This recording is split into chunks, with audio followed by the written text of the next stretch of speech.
بسم اللہ الرحمن الرحیم نحمدہ ونصلی علی رسولہ الکریم۔ عزیزان گرامی، میرے بھائیوں بہنوں بزرگوں، السلام علیکم ورحمۃ اللہ وبرکاتہ۔ رسول اللہ صلی اللہ علیہ وسلم آخری نبی ہیں۔ آپ صلی اللہ علیہ وسلم کے دنیا میں آ جانے کے بعد نبوت کا اب سلسلہ ہمیشہ ہمیشہ کے لیے بند ہے۔ اللہ رب العزت نے آپ صلی اللہ علیہ وسلم کی امت کو چنا اس کام کے لیے کہ اب ساری کی ساری انسانیت تک اللہ کا پیغام پہنچانا اب اس امت کی ذمہ داری ہے۔ 3 کام ہمارے ذمہ ہیں۔ نمبر 1، دین کو سیکھنا، اس کو پہلے سیکھنا، کیونکہ دین سیکھے بغیر زندگی میں نہیں آتا۔ اللہ نے دین کے سیکھنے کے لیے قربانی کو شرط رکھا ہے، سیکریفائز جس کو ہم کہتے ہیں نا۔ اور سیکریفائز دونوں طرح کی ہوتی ہے، جان کی بھی ہوتی ہے، مال کی بھی ہوتی ہے۔ جب میں جان کی سیکریفائز کہتا ہوں تو اس سے میری مراد ہے وقت دینا، ٹھیک ہے؟ تو ہماری زندگی کے گزرتے ہوئے لمحات میں جو ہمارا وقت ہے وہ دین سیکھنے کے لیے ضروری ہے، شرط ہے۔ اس کے بغیر دین زندگی میں نہیں آتا۔ مسلمان تو کہلائیں گے لیکن اللہ کے نبی اور اللہ کی منشا کیا ہے اس کا ہمیں پتہ نہیں ہوگا، تو زندگی پوری کی پوری اس کے بغیر گزر جائے گی۔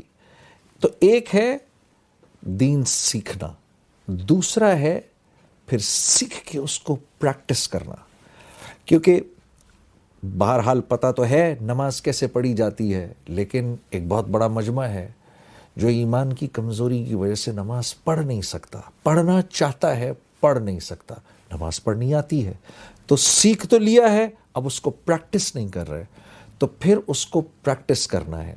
پریکٹس کیسے کیا جاتا ہے؟ پریکٹس کیا جاتا ہے دینی ماحول میں جا کر۔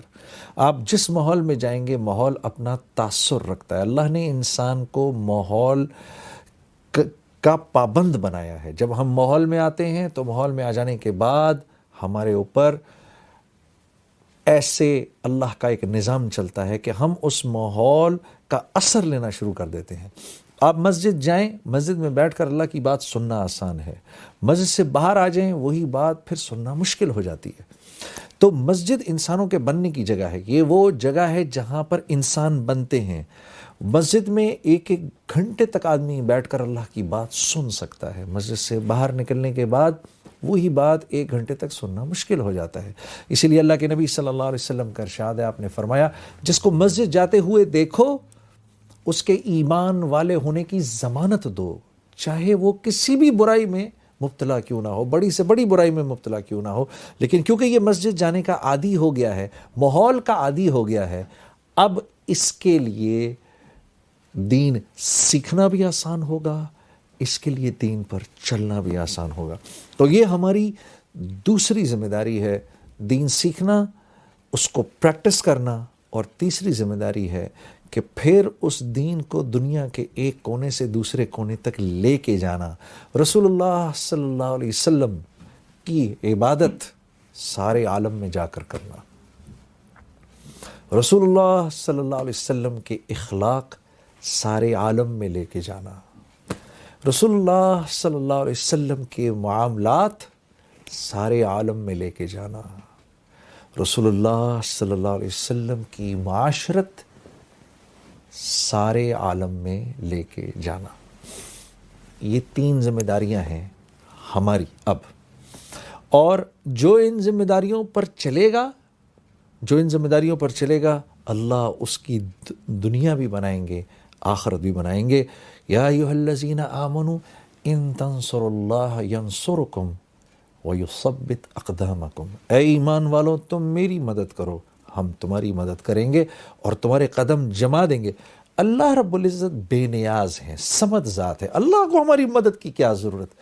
اللہ کا ایمان والوں کو پیار سے سمجھانے کا ایک انداز ہے۔ ایسے علماء کرام ہمیں اس بات کو سمجھاتے ہیں کہ ان تنصروا اللہ ینصرکم سے مراد کیا ہے؟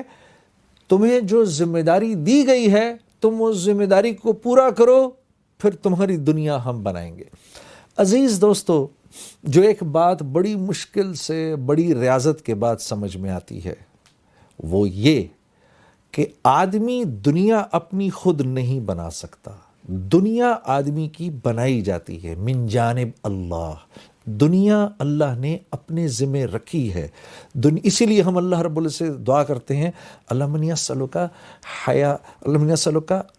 حیات طیبہ، اے اللہ مجھے حیات طیبہ عطا فرما، مجھے اچھی زندگی عطا فرما، کیونکہ اچھی زندگی دی جاتی ہے. اچھی زندگی خود زور لگا کے بنائی نہیں جا سکتی، اس کے لیے صحیح طریقے صحیح راستے پر چلنا پڑتا ہے. جو راستہ متعین کیا گیا ہے اس راستے پر چلیں گے تو وہ خوبصورت زندگی ملے گی. اگر اس راستے پر نہیں چلیں گے اور اپنی عقلیں استعمال کریں گے، مثال کے طور پہ میں نے کراچی سے حیدرآباد جانا ہے، نیشنل ہائی وے ہے، نیشنل ہائی وے پر چلتا رہوں گا تو 2 سے 2.5 گھنٹے میں پہنچ جاؤں گا.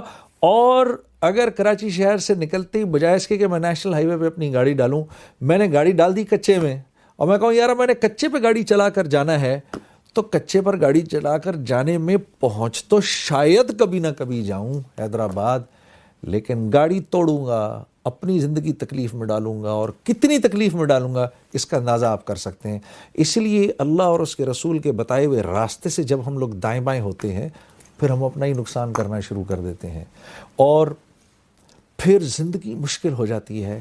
حالات گھیر لیتے ہیں، حالات گھیر لیتے ہیں، وہ آ جاتے ہیں ارد گرد سے.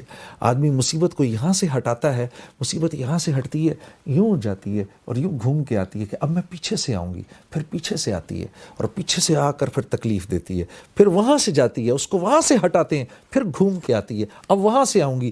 اور جب راستے پر تو نہیں پڑتے، مصیبت کو ہٹانے کے چکروں میں پڑے رہتے ہیں، وہ مصیبت وقت کے ساتھ ساتھ بڑی ہوتی جاتی ہے، ہوتی جاتی ہے، ہوتی جاتی ہے. دین دیا ہی اس لیے گیا ہے کہ آدمی دنیا کے اندر ایک خوبصورت زندگی گزار سکے. دین دیا ہی اس لیے گیا ہے کہ مختلف زبانوں، مختلف علاقوں، مختلف سوچوں کے اور آئیڈیالوجی کے لوگوں کے ساتھ اور مختلف ملکوں کے لوگوں کے ساتھ میں مل جل کر کیسے رہوں.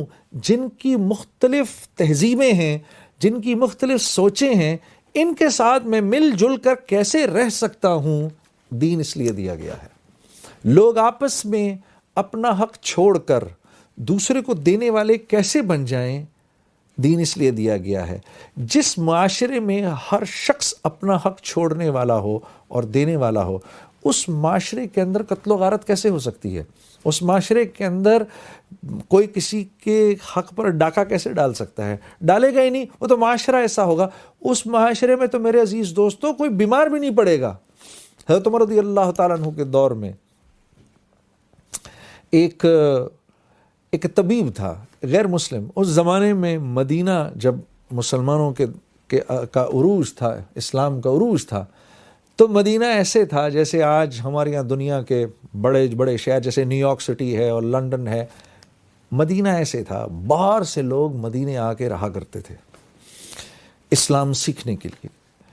تو یہ غیر مسلم طبیب تھے. یہ ایک دن حضرت عمر رضی اللہ تعالیٰ عنہ کے پاس آئے اور کہا کہ 1 سال ہو گیا ایک بھی مریض میرے پاس نہیں آیا، کیا اس کی وجہ یہ ہے کہ میں مسلمان نہیں ہوں؟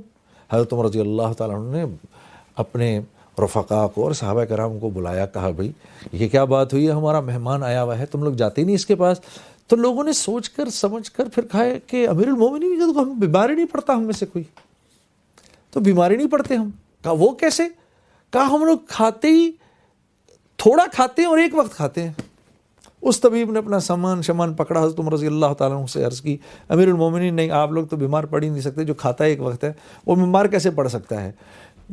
زیادہ تر جو آتا تھا وہ ہمسائے کو بھیج دیا کرتے تھے کہ بھائی حضرت عبداللہ بن عمر کے گھر کھانا پک رہا ہے، اور 1 دفعہ نہیں 2 دفعہ نہیں 3 دفعہ پوچھا بھائی کہ جو میرا جو یہودی ہمسایہ ہے اس کے لیے رکھ لیا ہے کھانا کہ نہیں رکھا ہے، اس کے لیے رکھ لیا ہے کہ نہیں رکھا ہے.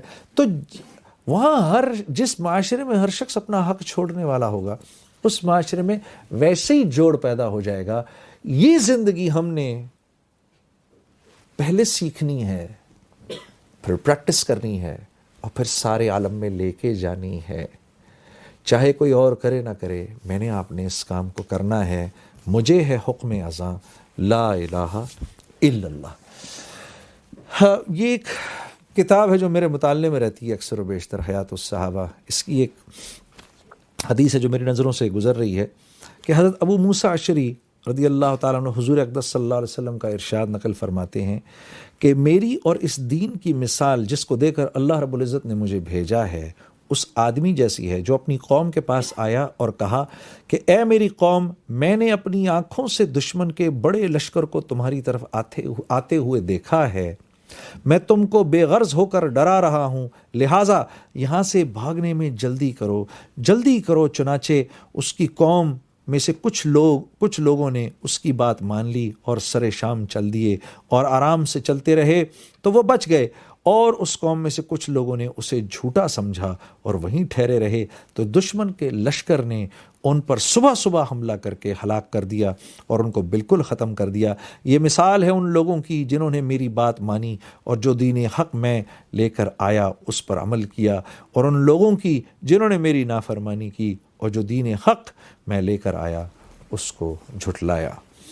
ہمارا یہ پروگرام انشاءاللہ جاری رہے گا، میں آپ لوگوں کے ساتھ رہوں گا انشاءاللہ۔ آپ سے دعاؤں کی درخواست ہے۔ اگلے پروگرام تک کے لیے السلام علیکم ورحمۃ اللہ وبرکاتہ۔